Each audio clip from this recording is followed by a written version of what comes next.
Greetings, everyone. This is Live Life Well TV host Robert Landau. We are going to present another episode of our weekly trivia show here on Live Life Well TV called Did You Know?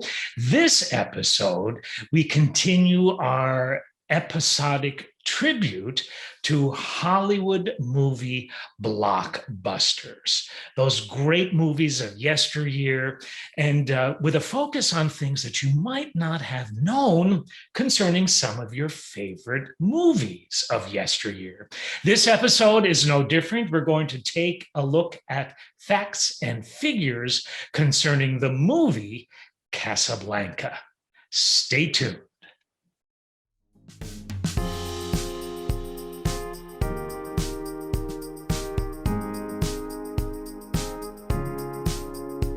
Okay, we're going to begin, but not without an acknowledgement to two websites, screenchic.com and filmfracture.com.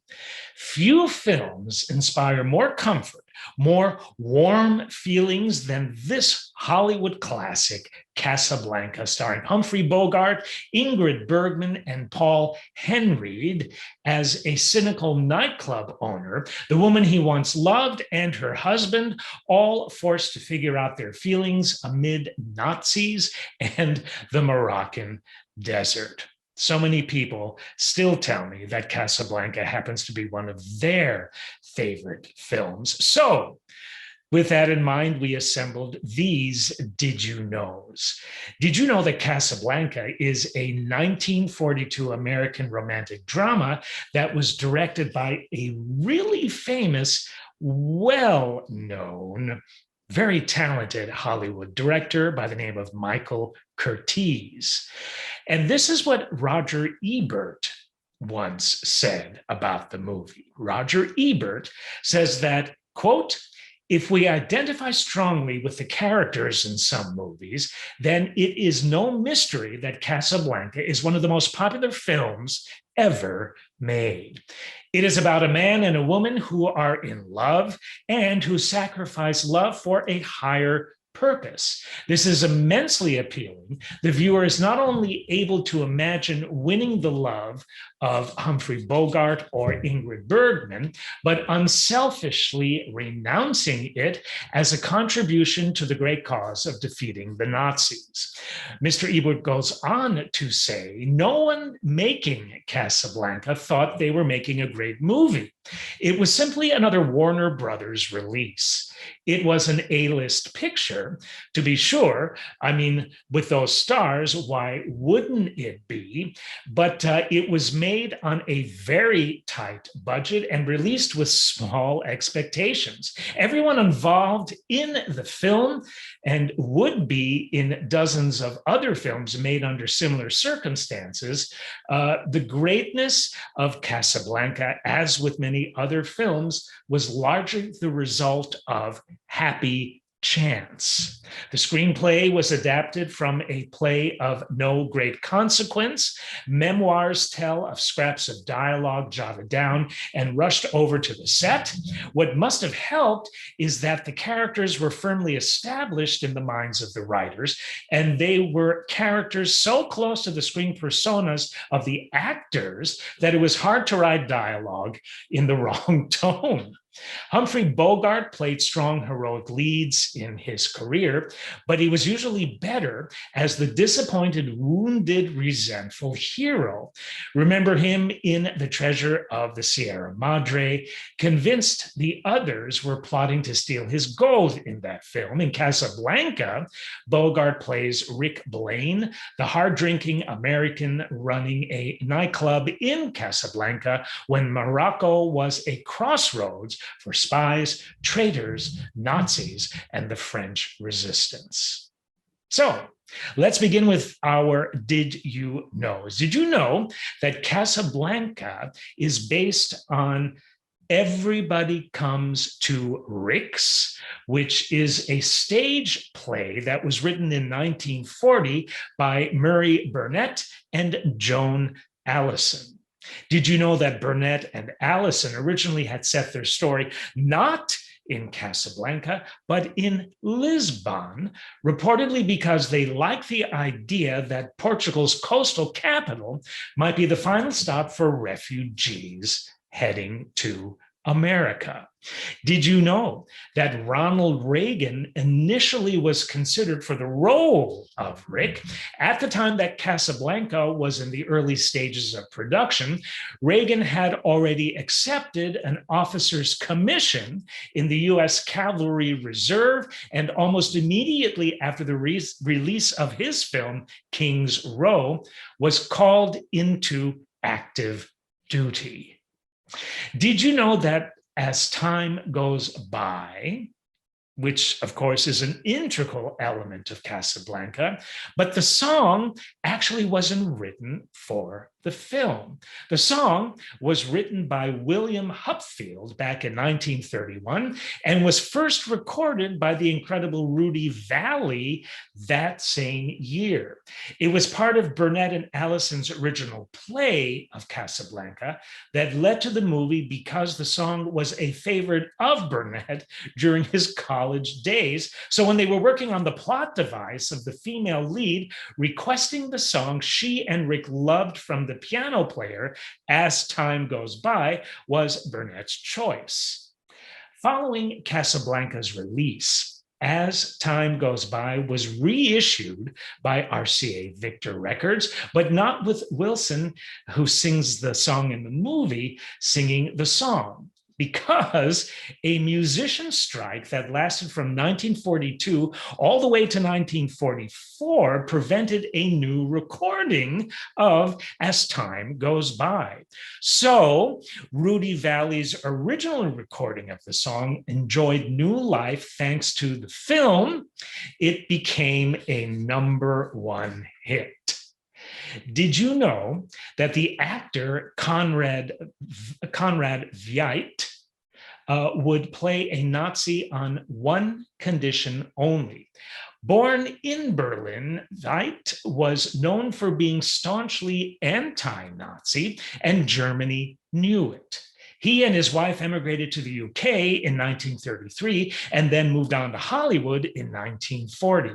He reportedly had it written into his contract that he would only play a Nazi on the condition that the character was a villain with no redeeming qualities.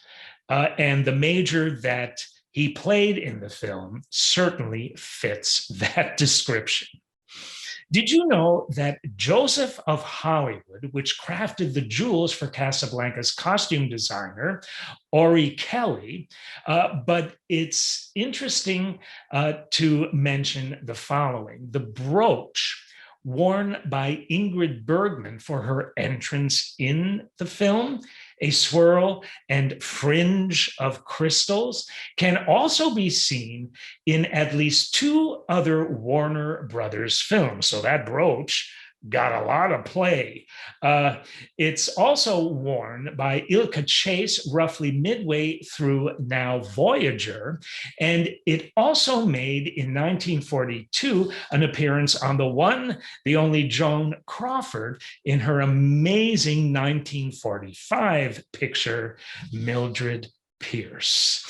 Did you know that Casablanca is a wonderfully entertaining film? I'm sure you knew that, filled with romance, humor, and an undeniable feeling of victory. But it was also crafted with propaganda in mind, a story meant to create US support for Allied troops, with filming commencing just 6 months following the Japanese attack on Pearl Harbor.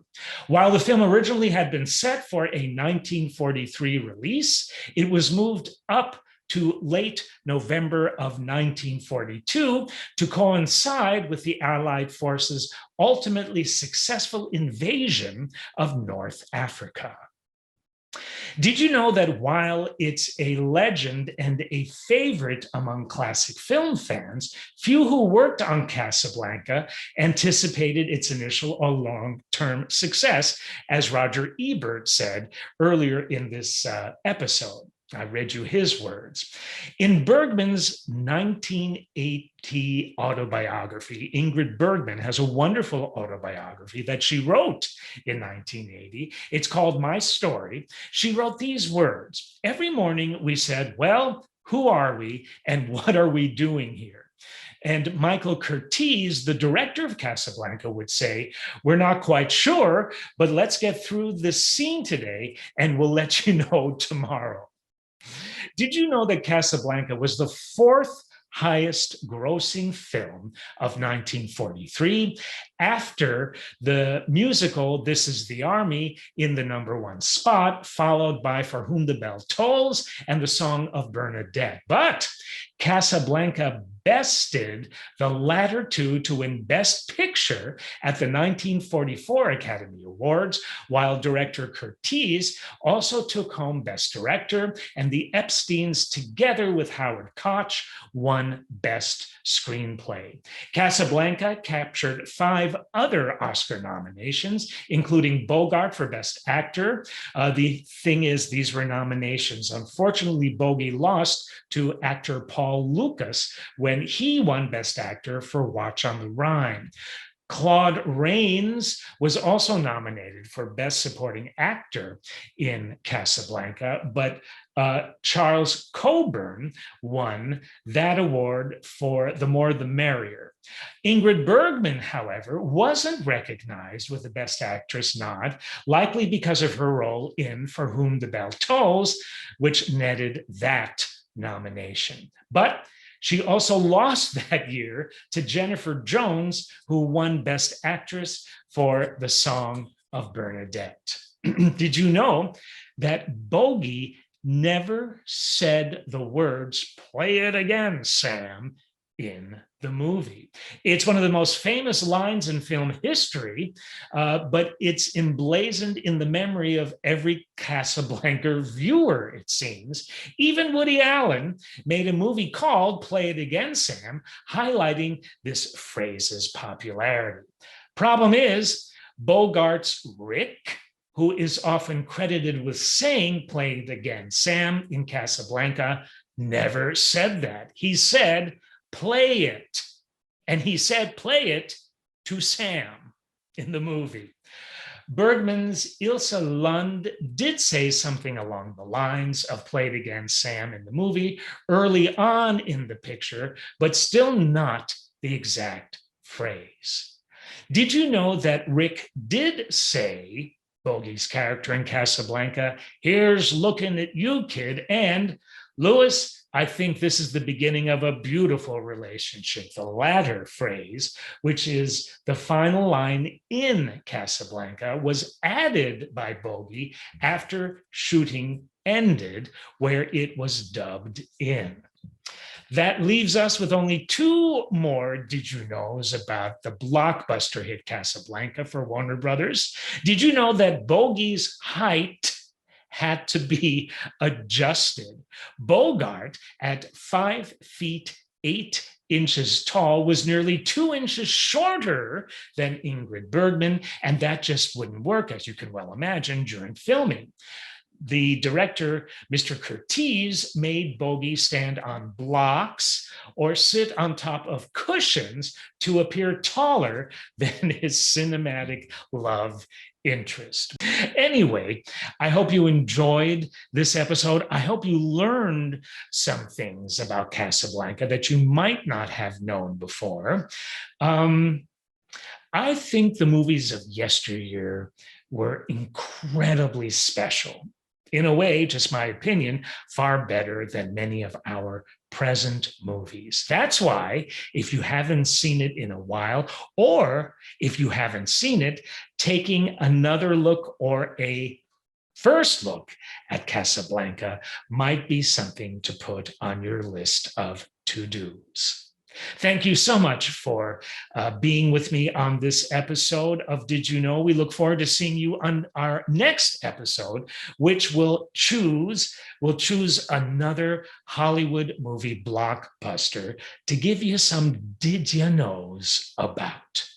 This has been Robert Landau, Live Life Well TV host. Thank you for tuning in.